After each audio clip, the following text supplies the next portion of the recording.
നമസ്കാരം, സിബിനാണ്. ആദ്യമേ തന്നെ എല്ലാവർക്കും താങ്ക്സ്. ഒത്തിരി ഒത്തിരി ഒത്തിരി സ്നേഹം മാത്രം എല്ലാവരോടും. എന്നെ സ്വീകരിച്ച സപ്പോർട്ട് ചെയ്ത എല്ലാവർക്കും സ്നേഹം മാത്രം തരുന്നു.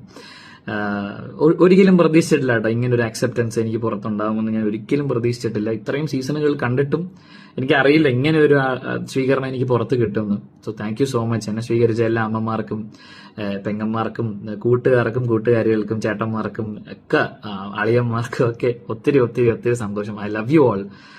സ്നേഹം മാത്രം എല്ലാവരോടും. അതിനോടൊപ്പം തന്നെ ഞാൻ കുറച്ച് ക്ലാരിഫിക്കേഷൻസ് തരാനാണ് ഈ വീഡിയോ ചെയ്തത്. ഒന്ന്, ആരൊക്കെയോ യൂട്യൂബിൽ പലരും പല രീതിയിലുള്ള ഇന്റർപ്രിട്ടേഷൻസ് പറയുന്നുണ്ട്. അപ്പൊ എന്റെ സൈഡിൽ നിന്നുള്ള ഒരു ജസ്റ്റിഫിക്കേഷൻ ചെറിയ രീതിയിലാണെന്ന് തോന്നിയിട്ടാണ് ഈ വീഡിയോ ചെയ്യുന്നത്. ഒന്ന്, ഞാൻ ഏറ്റവും കൂടുതൽ ആരാധിക്കുന്ന, ഞാൻ ദൈവത്തെ പോലെ തന്നെ ഒരു കാണുന്ന ഒരു മനുഷ്യൻ. നിങ്ങൾ എൻട്രി എപ്പിസോഡ് ശ്രദ്ധിച്ചാൽ മനസ്സിലാവും. ഞാൻ മോഹൻലാലിനെ കണ്ടപ്പോൾ, അദ്ദേഹത്തെ ആ ഒരു മഹാനടനെ, ആ ഒരു അതുല്യ പ്രതിഭയെ കണ്ടപ്പോൾ ഞാൻ ഭയങ്കര ദൈവത്തെ കണ്ട ഫീലായിരുന്നു എനിക്ക്. അങ്ങനെ ഞാൻ ആദ്യമേ തിയേറ്ററിൽ പോയി കാണുന്നത് ലാലേട്ടന്റെ സിനിമയാണ്, ഹരികൃഷ്ണൻസ്. തിയേറ്ററിൽ പോയി കാണുന്ന പടം. അപ്പം അന്ന് മനസ്സിൽ കയറ്റിയ ആ മോഹൻലാൽ എന്ന് പറഞ്ഞ മഹാനടൻ എന്നെ വഴക്ക് പറഞ്ഞത് എനിക്ക് എടുക്കാൻ പറ്റിയില്ല. അത് എന്റെ കുഴപ്പമാണ്. ഞാൻ ആരെയും കുറ്റം പറയില്ല. അത് എന്റെ മാത്രം പ്രശ്നമാണ്. അദ്ദേഹം ഇങ്ങനെ ബാക്ക് ടു ബാക്ക് ഫയർ ചെയ്യായിരുന്നു. അങ്ങനെ മെഷീൻ നമ്മൾ ചിന്തിക്കായിരുന്നില്ല, എന്നെ കടകടകളാന്ന്. അപ്പം അത് ഭയങ്കരമായിട്ട് ആഴത്തിൽ പതിയുന്നതിനൊപ്പം അദ്ദേഹം ഉപയോഗിച്ച വാക്കുകൾ എന്ന് വെച്ചാൽ ഈ ലക്ഷക്കണക്കിന് ആൾക്കാരുടെ അഭിപ്രായമാണെന്നൊക്കെ പറഞ്ഞപ്പോൾ ഞാൻ പാളി. അതായത് ഞാനൊരു എന്റർടൈനറാണ്, ആൾക്കാരെ രസിപ്പിക്കുന്ന ഒരാളാണ് ഞാൻ. അത് ആ രസം അവരിലേക്ക് എത്തുന്നില്ലേ? അവർക്കൊക്കെ എന്നെ ഒരു അപഹാസ്യമായ കഥാപാത്രമായിട്ടാണോ തോന്നുന്നത്? അപഹാസ്യൻ ആയ ഒരു കഥാപാത്രമായിട്ടാണ്. എന്റെ ഫൺ പരിപാടികൾ വർക്കാവുന്നില്ലേ? ഞാൻ ചെയ്ത തമാശകളൊന്നും അവരിലേക്ക് എത്തുന്നില്ലേ? പിന്നെ മനുഷ്യനല്ലേ പിള്ളേ, ദേഷ്യം വരുമ്പോൾ നമ്മൾ ദേഷ്യം കാണിക്കും. അതാണെങ്കിലും വേറെ രീതിയിൽ എനിക്കത് എടുക്കാൻ പറ്റുന്നില്ല. കാര്യം നമ്മൾ ഒരുപാട് കഷ്ടപ്പെട്ടിട്ടാണല്ലോ നമ്മൾ ഇവിടെ എത്തിയത്. ഞാൻ ഒത്തിരി കഷ്ടപ്പെട്ടിട്ടുണ്ട്. ലൈഫ് സ്റ്റോറി എനിക്ക് അവിടെ പറയാൻ പറ്റിയില്ല, ബട്ട് ഒത്തിരി കഷ്ടപ്പെട്ടിട്ടാണ് ഇന്ന് ഇങ്ങനെ നിൽക്കുന്ന ഒരു സ്ഥലത്തേക്ക് എത്തിയത്. ഒരുപാട് ജോലികൾ ചെയ്തു. ബാക്ക്ഗ്രൗണ്ട് ഡാൻസറായിട്ട് ജോലി ചെയ്തു, കൊറിയോഗ്രാഫറായിട്ട് ജോലി ചെയ്തു, ലൈറ്റ് പിടിക്കുന്ന ആളായിട്ട് പണിയെടുത്തു. അങ്ങനെ ഒത്തിരി പണികൾ ഞാൻ ചെയ്തിട്ടാണ് ഞാൻ ഈ നിൽക്കുന്ന കൊച്ചു സ്ഥലത്തേക്ക് എത്തിച്ചേർന്നത്. അപ്പൊ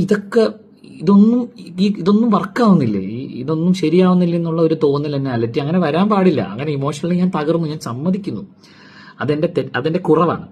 ഞാൻ ന്യായീകരിക്കുക, അതെന്റെ കുറവാണ്. ബിക്കോസ് അതൊരു മഹാനടനല്ലേ പറയുന്നത്. അപ്പം അത് സത്യമാണെന്ന് ഞാൻ വിശ്വസിച്ചു. അപ്പം തകർന്നുപോയി. ആ തകർച്ചയുടെ ഭാഗമായിട്ട് പിന്നെ ആ ഒരു ശനിയാഴ്ചത്തെ എപ്പിസോഡിന്റെ, ഞായറാഴ്ചത്തെ എപ്പിസോഡിന്റെ ഇടയ്ക്ക് കുറച്ച് കാര്യങ്ങളൊക്കെ സംഭവിച്ചു. അതൊന്നും നിങ്ങൾ കാണില്ല. അതൊന്നും പറയേണ്ട കാര്യമില്ലല്ലോ, അതൊന്നും ഒരിക്കലും പുറത്തു പറയേണ്ട കാര്യമില്ല. അപ്പൊ അതിന്റെയൊക്കെ ഫലമായിട്ടാണ് ആ ഞായറാഴ്ചത്തെ എപ്പിസോഡും കൂടെ കഴിഞ്ഞിട്ട് പിന്നെ ഉണ്ടായ ഇതിന്റെ ഫലമായിട്ടാണ് ഞാൻ പിറ്റേ ദിവസം രാവിലെ ഭയങ്കരമായി തകർന്നു പോയത്. വിഷമിച്ചിട്ടാണ് ഞാൻ അവിടെ ഇരുന്നത്. അപ്പൊ എനിക്ക് അവിടെ നിന്ന് പുറത്തു പോകണം. എനിക്ക് ഇവിടെ നിന്ന് ഇറങ്ങിയാൽ മതി എന്ന് ഞാൻ തീരുമാനിച്ചു. അപ്പം ആക്ച്വലി എന്നെ കുറച്ചുകൂടി ട്രിഗർ ചെയ്ത് പൂജയാണ്. ഞാൻ അവിടെ ആകെ കണക്ട് ചെയ്ത് പൂജയായിട്ട്. അപ്പൊ പൂജ ഇങ്ങനെ വേദന കൊണ്ട് കരയുന്നു, നിലവിളിക്കുന്നു, പുറത്തേക്ക് പോകാൻ പറ്റുന്നില്ല. ഇതൊക്കെ കണ്ടപ്പോഴും ഞാൻ മാനസികമായി ഒത്തിരി തകർന്നുപോയി. ഞാൻ മനുഷ്യനല്ലേ, എന്റെ ട്രിഗറിങ് പോയിന്റ് അതാണ്. ഞാൻ ബാക്കിയുള്ളവരെ പോലെ എന്നെ കമ്പയർ ചെയ്യരുത് നിങ്ങൾ. കഴിഞ്ഞ സീസണിലെ വിന്നറിന്റെ മനക്കെട്ടിയും ആദ്യത്തെ സീസണിലെ വിന്നറിന്റെ മനക്കെട്ടിയൊക്കെ വളരെ വളരെ അങ്ങ് അറ്റത്ത് പീക്ക് ലെവലാണ്. ഞാൻ അത്രയ്ക്ക് മനക്കെട്ടിയുള്ള ഒരാളല്ല, ഞാൻ സമ്മതിക്കുന്നു. അങ്ങനെയുള്ള ഒരാള് ഈ ഗെയിമിൽ വരാൻ പാടില്ലായിരുന്നിരിക്കാം. ഇതും എനിക്കറിയില്ലല്ലോ. എല്ലാം തികഞ്ഞവരല്ലല്ലോ എല്ലാവരും. അപ്പൊ എന്റെ കുറവാണത്. ആ കുറവ് കാരണം ഞാൻ വിഷമിച്ചു, കരഞ്ഞു, പുറത്തു പോകണം എന്ന് ആവശ്യപ്പെടുന്നു, ഭയങ്കരമായി ആവശ്യപ്പെടുന്നു. ഞാൻ കൺവെൻഷൻ റൂമിൽ കയറി എന്റെ കാര്യം പറയുന്നു. ഞാൻ കൺവിൻസ്ഡ് ആവുന്നില്ല. ഞാൻ വീണ്ടും പുറത്തേക്ക് ഇറങ്ങി വരുന്നു. ഞാൻ നിസ്സഹകരണം പറയുന്നു. അതൊക്കെ നിങ്ങൾ കണ്ടു. നിസ്സഹകരണത്തിന്റെ ഫലമായിട്ടാണ് എനിക്ക് സൈക്കോളജിസ്റ്റിനെ കാണാനുള്ള ഒരു സാഹചര്യം ഉണ്ടായത്.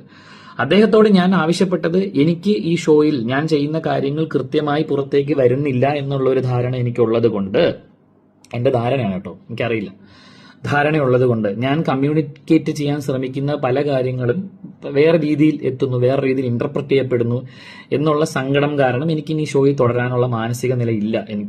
ഞാൻ വിഷമത്തിലാണ്, ഞാൻ സങ്കടത്തിലാണ്, എനിക്ക് പുറത്തു പോകണമെന്ന് ഞാൻ ഡോക്ടറോടും പറഞ്ഞു, സൈക്കോളജിസ്റ്റോടും പറഞ്ഞു. അപ്പൊ അദ്ദേഹം തന്ന ഉപദേശമാണ്, സിബിനൊരു കാര്യം ചെയ്യൂ, ഒരുപാട് വിഷമിച്ചിരിക്കുമ്പോഴും ഒരുപാട് സന്തോഷിച്ചിരിക്കുമ്പോഴും നമ്മൾ തീരുമാനങ്ങൾ എടുക്കരുത്.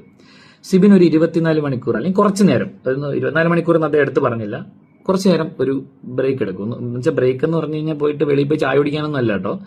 സിബിൻ ആ ഒരു ആംബിയൻസ് നിന്ന് മാറി ഒറ്റയ്ക്കിരുന്ന് ആലോചിച്ചതിന് ശേഷം ഒരു തീരുമാനത്തിലേക്ക് എത്തും എന്ന് അദ്ദേഹത്തിന്റെ ഉപദേശം ഞാൻ സ്വീകരിച്ചു. പക്ഷെ അന്ന് ചില ടെക്നിക്കൽ കാരണങ്ങൾ കാരണം എനിക്ക് പുറത്തു പോകാൻ പറ്റിയില്ല. ഇമ്മീഡിയറ്റ്ലി ഞാൻ വീട്ടിനകത്ത് അവിടെ കുറച്ച് നേരം ഇരുന്ന് റിലാക്സ് ആയതിനു ശേഷം ഞാൻ തിരിച്ച് വീട്ടിലേക്ക് കയറിയിട്ട് ഒന്ന് കളിച്ചു നോക്കാം, ഓഡിയൻസ് പുറത്താക്കുമ്പോൾ പുറത്ത് പോവാം, അങ്ങനെയൊക്കെ ഞാൻ ചിന്തിച്ച് ഞാൻ ഒന്ന് അവിടെ പിടിച്ചു നിൽക്കാൻ ശ്രമിച്ചു. അടുത്ത ദിവസം രാവിലെ ആയപ്പോഴും എനിക്കത് ശരിയാവുന്നില്ല. അതും എന്റെ ബലഹീനതയെ ഞാൻ മനസ്സിലാക്കുന്നു. അതും എന്റെ കുറവാണ്, ന്യായീകരിക്കില്ല.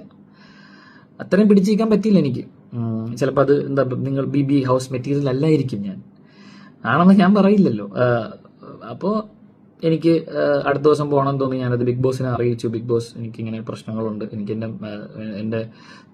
എന്റെ ചിന്തകളെ എനിക്ക് കൺട്രോൾ ചെയ്യാൻ പറ്റുന്നില്ല, എനിക്ക് പെട്ടെന്ന് ദേഷ്യം വരുന്നുണ്ട്, സ്ട്രെസ്ഡ് ആണ് ഞാൻ എന്ന് പറഞ്ഞപ്പോൾ അദ്ദേഹം പറഞ്ഞെന്ന്, ഷിബിൻ നമുക്ക് പോവാം, നാളേക്ക് ഷിബിൻ ഡോക്ടറിന്റെ നിർദ്ദേശപ്രകാരം നിങ്ങൾ നമുക്ക് കുറച്ച് സമയത്തേക്ക് നമുക്ക് വീട്ടിൽ നിന്ന് മാറ്റാം. ദിവസം അങ്ങനെയൊന്നും പറഞ്ഞിട്ടില്ല, കുറച്ച് സമയങ്ങൾ പുറത്തേക്ക് കൊണ്ടുപോകുന്നു എന്ന് മാത്രം പറഞ്ഞു. കണ്ണ് കെട്ടി പുറത്തേക്ക് കൊണ്ടുപോയി. കണ്ണ് തുറന്നത് ഒരു മുറിയിലാണ്. ആ മുറിയിൽ ഞാനും ഒരാളുണ്ട്, എന്റെ മോശയുടെ ഒരു സ്റ്റാഫുണ്ട്, എന്നെ നോക്കുന്ന ഒരാൾ.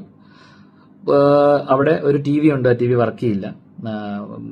ഒരു ലാൻഡ് ഫോൺ ഉണ്ട്, ആ ലാൻഡ് ഫോണ് റെസ്റ്റോറന്റിലേക്കും റിസപ്ഷനിലേക്കും മാത്രം വിളിക്കാൻ പറ്റുന്ന ഒരു ലാൻഡ് ഫോൺ. ഫുഡ് ഓർഡർ ചെയ്യാൻ മാത്രം ഉപയോഗിക്കാം, അതും എന്നെ ഉപയോഗിക്കാൻ സമ്മതിച്ചിട്ടില്ല. അത് ഉപയോഗിച്ചത് എന്റെ കൂടെ ഉള്ള ആളാണ്. പിന്നെ അദ്ദേഹത്തിന് മൊബൈൽ ഫോൺ ഉണ്ടായിരുന്നു, പക്ഷെ അദ്ദേഹത്തിന് എന്റെ മുമ്പിൽ വെച്ച് മൊബൈൽ ഫോൺ ഉപയോഗിക്കാനുള്ള പെർമിഷൻ കൊടുത്തിട്ടില്ല അവർ. അദ്ദേഹം അതും ചെയ്തിട്ടില്ല. അപ്പം അദ്ദേഹത്തിന് ഫോൺ കോൾസോ മെസ്സേജൊക്കെ കമ്മ്യൂണിക്കേഷൻസ് വരുമ്പോൾ അദ്ദേഹം പുറത്ത് പോയിട്ട് അത് അറ്റൻഡ് ചെയ്യുകയും തിരിച്ചു കയറി വരും. ഞങ്ങൾക്ക് ഭക്ഷണം തരാൻ ഒരു സ്റ്റാഫ് ഉണ്ടല്ലോ, അത് നിങ്ങൾക്ക് അറിയാതെ ചെന്നൈയിലാണ് നടക്കുന്നത്. ചെന്നൈയിലായിട്ട് പോലും അയാളെ പോലും എന്നെ കാണിച്ചിട്ടില്ല. അങ്ങനെ പുറത്തു പോയി കളി കണ്ട് തിരിച്ചു കയറി വരാൻ പറ്റുന്ന ഒരു സ്ഥലമൊന്നും അല്ല ഈ ഷോ. അത്രയ്ക്കും എന്താ, അങ്ങനെ ഉണ്ടായിട്ടുണ്ട് ഇതിനു മുന്നേ. പക്ഷെ എന്നാലും എന്റെ കാര്യത്തിൽ ഒരു അൺസർട്ടനിറ്റി അപ്പോഴും ഉണ്ട്. ഞാൻ തിരിച്ചു വരുമോ, അല്ലെങ്കിൽ എന്താണ് നടക്കുന്നതെന്ന് അവർക്കും അറിയില്ല, എനിക്കും അറിയില്ല. ഒരു തീരുമാനം അപ്പോഴും ഉണ്ടായിട്ടില്ല. ഞാൻ പുറത്ത് വന്ന് ആ ഒരു റിലാക്സേഷൻ പീരീഡ് കുറച്ച് സമയം, ഒത്തിരി ഒന്നും എടുത്തില്ല, ഒരു 2-3 മണിക്കൂർ കഴിഞ്ഞ് ഇദ്ദേഹവുമായി ഞാൻ സംസാരിച്ചു. ഇദ്ദേഹവും എൻ്റെ അടുത്ത് പ്രോപ്പറായിട്ട് ഒന്നും പറയുന്നില്ല, സംസാരിക്കാൻ പാടില്ല, റെസ്ട്രിക്ഷൻസ് ഉണ്ട്, ഷോയെ കുറിച്ച് സംസാരിക്കാൻ പറ്റില്ല, മറ്റെന്തിനെ കുറിച്ച് സംസാരിക്കാൻ എന്ന് പറഞ്ഞു അദ്ദേഹം.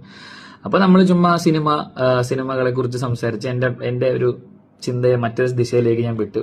അപ്പൊ ഞാൻ കൂളായി, ഡോക്ടർ പറഞ്ഞതുപോലെ. എന്നിട്ട് ഞാൻ ആലോചിച്ചു എന്ത് ചെയ്യും. അപ്പൊ ഞാൻ ആലോചിച്ചെടുത്ത തീരുമാനം തിരിച്ച് വീട്ടിനുള്ളിലേക്ക് കയറുക എന്ന് തന്നെയായിരുന്നു. തിരിച്ചു പോകാം, കാര്യം എന്തരോ വരട്ടെ, ആ മൂടായി. എന്നുവെച്ചാല് 120-130 പേർക്ക് മാത്രം ലഭിച്ച ഭാഗ്യമാണ് 6 സീസണിൽ മലയാളം ബിഗ് ബോസ് ഹൗസിൽ വരിക എന്നുള്ളത്. മലയാളത്തിലെ ഏറ്റവും വലിയ റിയാലിറ്റി ഷോയാണ്. അപ്പൊ ആ ഒരു ഭാഗ്യം എന്തിനു തട്ടിക്കളയണം? ഗബ്രി ഇടയ്ക്ക് പറയും ഇനി പബ്ലിസിറ്റി ഈസ് ഗുഡ് പബ്ലിസിറ്റി. എനിക്ക് അങ്ങനെ അഭിപ്രായമില്ല. പക്ഷെ എന്നിരുന്നാലും അത്തരത്തിലുള്ള ഒരു സ്ഥലത്ത് നിന്ന് ഇങ്ങനെ ഇറങ്ങി പോകേണ്ട ആവശ്യമില്ല. ചിലപ്പോൾ നിന്നെ ഇഷ്ടപ്പെടില്ലായിരിക്കും ആൾക്കാർ, ചിലപ്പോൾ നീ കാണും. പക്ഷെ ഒരു പാഠശാലയാണത്, അവിടെ നിന്ന് പഠിക്ക്, കുറച്ച് കാര്യങ്ങളൊക്കെ മനസ്സിലാക്ക്. പുറത്ത് പോയിട്ട് ഇപ്പൊ സൈബർ ബുള്ളിങ് നിങ്ങൾക്കറിയാം, എന്റെ സുഹൃത്ത് നേടിയിട്ടുള്ളതാണ്. അങ്ങനെ ആ ഒരു പാഠം എന്ന് വെച്ചാൽ അങ്ങനെ നേടിയിട്ടും തോറ്റു കൊടുത്തിട്ടില്ലല്ലോ. ഇപ്പോഴും അന്തസ്സായിട്ട് ജോലി ചെയ്ത് വീട്ടുകാരെയൊക്കെ നോക്കി ജീവിക്കുന്ന ഒരു എക്സാമ്പിൾ എന്റെ മുമ്പിലുണ്ട്. എന്നാൽ നിനക്കും അത് ചെയ്യാൻ പറ്റും. നീ പുറത്തുപോയി നിനക്ക് അത്തരത്തിലുള്ള സൈബർ ബുള്ളിങ്ങും അത്തരത്തിലുള്ള ആക്രമണങ്ങളും ഉണ്ടായാൽ നീ അത് നേരിട്ട് മുമ്പോട്ട് പോവാൻ ധൈര്യം സംഭരിക്കേണ്ട ഒരാളാണെന്ന് എന്നെ തന്നെ പറഞ്ഞ് ബോധിപ്പിച്ചിട്ട് ഞാൻ അകത്ത് കയറാൻ പൂർണ്ണമായും തയ്യാറായി. പിന്നെ അതിനുശേഷം എന്റെ വീട്ടുകാരെയോ എന്റെ പ്രൈമറി കോണ്ടാക്ട്സിനെ ആരും ഒന്നും ഇൻഫർമേഷൻസ് പാസ് ചെയ്തിട്ടില്ല. ഞാൻ പുറത്തു പോയി നല്ലത് വേറെ ഒന്നും അറിഞ്ഞിട്ടില്ല. 24 മണിക്കൂർ കഴിഞ്ഞു, 48 മണിക്കൂറായി, 72 മണിക്കൂറായി. ഇതിനിടയ്ക്ക് ഒരിക്കൽ കൂടെ ഞാൻ നമ്മുടെ സൈക്കോളജിസ്റ്റുമായി സംസാരിച്ചു. കുറച്ച് കാര്യങ്ങളൊക്കെ ഉണ്ടായി, അതൊക്കെ വളരെ സ്ട്രിക്ട് കോൺഫിഡൻഷ്യൽ കാര്യങ്ങളാണ്, എനിക്ക് പുറത്ത് പറയാൻ പാടില്ല എന്നുണ്ട്. പക്ഷേ എങ്കിലും ആവശ്യമെങ്കിൽ പുറത്ത് പറയും, ആവശ്യമെങ്കിൽ മാത്രം കേട്ടോ. എനിക്ക് ഇത് എവിടേക്കാണ് ചെന്ന് കയറുന്നതെന്ന് എനിക്ക് അറിയില്ല. ഇത് ഏത് വഴിക്ക് പോകുന്നു, ഏതൊക്കെ PR ടീം എന്തൊക്കെ കാണിക്കുന്നു, ഒന്നും എനിക്ക് അറിയില്ല. എനിക്കെതിരെ ആരൊക്കെയാണ് പ്രവർത്തിക്കുന്നതെന്നോ ഒന്നും അറിയില്ല. അപ്പൊ ആ പ്രവർത്തനങ്ങൾ ഏത് ദിശയിലാണ് പോകുന്നത് എന്ന് ആലോചിച്ച് മനസ്സിലാക്കിയതിന് ശേഷം ഞാൻ പിന്നെ ഉണ്ടായ കാര്യങ്ങൾ പറയാം. ആ 24 മണിക്കൂർ തുടങ്ങി, അല്ലെങ്കിൽ ഞാൻ ആ മുറിയിലെത്തിയ ഒരു 5-ാമത്തെ മണിക്കൂർ തുടങ്ങി 80 മണിക്കൂർ വരെ എനിക്ക് എന്ത് സംഭവിച്ചു എന്നുള്ളത്, എന്തൊക്കെ അവിടെ നടന്നു എന്നുള്ളത് ഞാൻ പറയേണ്ടതാണെങ്കിൽ. ഇപ്പൊ കോൺഫിഡൻഷ്യലാണ്, എനിക്ക് പറയാൻ പാടില്ല. അതിനുശേഷം എന്നെ ഇവരെ അറിയിക്കുന്നു എനിക്ക് ഷോയിൽ തുടരാൻ പറ്റില്ല. അതായത് ഡോക്ടർ പറഞ്ഞു, ഞാൻ വളരെ ചില്ലായിട്ടാണ് ഡോക്ടറിനോട് സംസാരിച്ചത് കേട്ടോ. വളരെ കൂളായിട്ട് ഞാൻ അദ്ദേഹത്തെ എന്റെ അടുത്ത പരിപാടികൾ എന്താണെന്ന് ഞാൻ പറഞ്ഞു മനസ്സിലായി. ഞാൻ ജിൻഡോയുടെ കൂടെ പോയി ഞാൻ വർക്കൗട്ട് ചെയ്യാൻ പോവാണ്. പിന്നെ ഋഷിയുടെ കൂടെ ചേർന്ന് ഞാൻ ഡാൻസ് കളിക്കും, ഡാൻസ് പ്രാക്ടീസ് ചെയ്യും. അങ്ങനെ വെറുതെ ഇരിക്കുന്ന സമയങ്ങൾ ചുമ്മാ ഒന്ന് ആലോചിച്ച് കൂട്ടാതെ ഇങ്ങനത്തെ പരിപാടികളിൽ ഞാൻ എൻഗേജ് ചെയ്യാം. അപ്പൊ എന്റെ മൈൻഡ് കൂളാവും ഡോക്ടർ എന്നൊക്കെ പറഞ്ഞ് ഞാൻ പുള്ളീനെ കൺവിൻസ് ചെയ്തെന്നുള്ള ധൈര്യത്തോടു കൂടി ഇരുന്നപ്പോഴാണ് ഒരു 72 മണിക്കൂർ കഴിഞ്ഞിട്ട് എനിക്കൊരു വിവരം കിട്ടുന്നത്, ഈ ഷോയിൽ കണ്ടിന്യൂ ചെയ്യാൻ പറ്റത്തില്ല, പുറത്തേക്ക് പോകണമെന്ന്.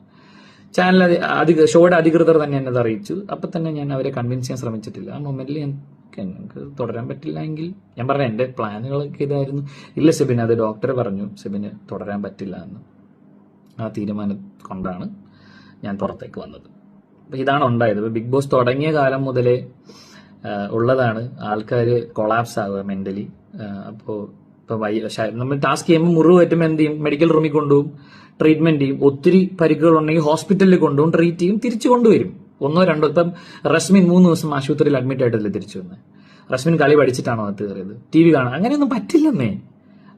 അങ്ങനെയാണെങ്കിൽ എല്ലാ ദിവസവും എനിക്ക് എനിക്കൊന്ന് പുറത്തെ കാര്യങ്ങൾ അറിയണമെന്ന് പറഞ്ഞിട്ട് ഞാൻ പോയി തലയിറങ്ങി വീണിട്ട് പോയി പുറത്തെ കാര്യം അറിഞ്ഞിട്ട് വരാൻ പറ്റില്ല. അങ്ങനെയൊന്നും പറ്റില്ല.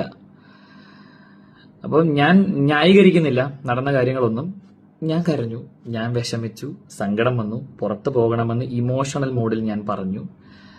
അത് ഡോക്ടർ സൈക്കോളജിസ്റ്റുമായി സംസാരിച്ചതിന്റെ ഒരു കൺവിൻസിങ് പ്രകാരം, അദ്ദേഹം എന്നെ കൺവിൻസ് ചെയ്ത പ്രകാരം ഞാൻ പുറത്തേക്ക് പോയി എന്റെ മൈൻഡിനെ ഒന്ന് കൂളാക്കി ഞാൻ തീരുമാനിച്ച് അകത്ത് കയറണമെന്ന് തീരുമാനിക്കുന്നു. അകത്ത് കയറാൻ റെഡിയാണെന്ന് അറിയിക്കുന്നു. പക്ഷേ കുറച്ച് ദിവസങ്ങൾ, ഒരു 3 ദിവസം കഴിഞ്ഞ് എന്നോട് പറയുന്നു തുടരാൻ പറ്റില്ല, പുറത്തേക്ക് വരണമെന്ന്. ഞാൻ പുറത്തേക്ക് വരുന്നു. അതാണ് ഞാൻ നിങ്ങളോട് എയർപോർട്ടിൽ വെച്ച് പറഞ്ഞത്. ഇറങ്ങി പോകുക എന്നുള്ളത് എന്റെ തീരുമാനമല്ലായിരുന്നു. ഇതാണ് സത്യാവസ്ഥ. എനിക്കിതായിരുന്നു നിങ്ങളെ അറിയിക്കേണ്ടത്. ബാക്കിയുള്ളവർ എഴുതാപ്പുറങ്ങൾ പാടുന്നുണ്ട്. പിന്നെ എന്നെക്കുറിച്ച് എന്തൊക്കെയോ ആരൊക്കെയോ എവിടെ നിന്നൊക്കെയോ പറയുന്നുണ്ട്. അത് എവിടെ നിന്നാണെന്നും ആരാണെന്നും കൃത്യമായി മനസ്സിലാക്കിയതിന് ശേഷം ഞാൻ പറഞ്ഞല്ലോ ഇനിയും പറയാൻ ഈ വീക്കെൻഡ് എപ്പിസോഡ്, ശനിയാഴ്ചത്തെ എപ്പിസോഡിൽ നിന്നും ഞായറാഴ്ചത്തെ എപ്പിസോഡിലേക്ക് ഉള്ള യാത്രയിലുണ്ടായ കാര്യങ്ങളും അതിനുശേഷം ഉണ്ടായ കാര്യങ്ങളും കൺഫെഷൻ റൂമിലുണ്ടായ കാര്യങ്ങളും പിന്നെ ഈ ഹോട്ടൽ മുറിയിൽ ഞാനുണ്ടായിരുന്ന ദിവസങ്ങളിൽ നടന്ന കാര്യങ്ങളും കോൺഫിഡൻഷ്യലാണ്. പറയേണ്ടതാണെങ്കിൽ പറയും, എനിക്ക് തോന്നിയാൽ. എനിക്ക് അത് കോൺഫിഡൻഷ്യലാണ്. അതൊരു ഷോയിൽ നമ്മൾ കയറുമ്പോൾ ഷോയോട് കാണിക്കുന്ന, ചാനലിനോട് കാണിക്കുന്ന, അധികൃതരോട് കാണിക്കുന്ന മാന്യതയാണ്, ഗ്രാറ്റിറ്റ്യൂഡാണ്. ഞാൻ 3 വർഷം ഭക്ഷണം കഴിച്ചത് ഏഷ്യാനെറ്റിന്റെ കാശ് കൊണ്ടാണ്.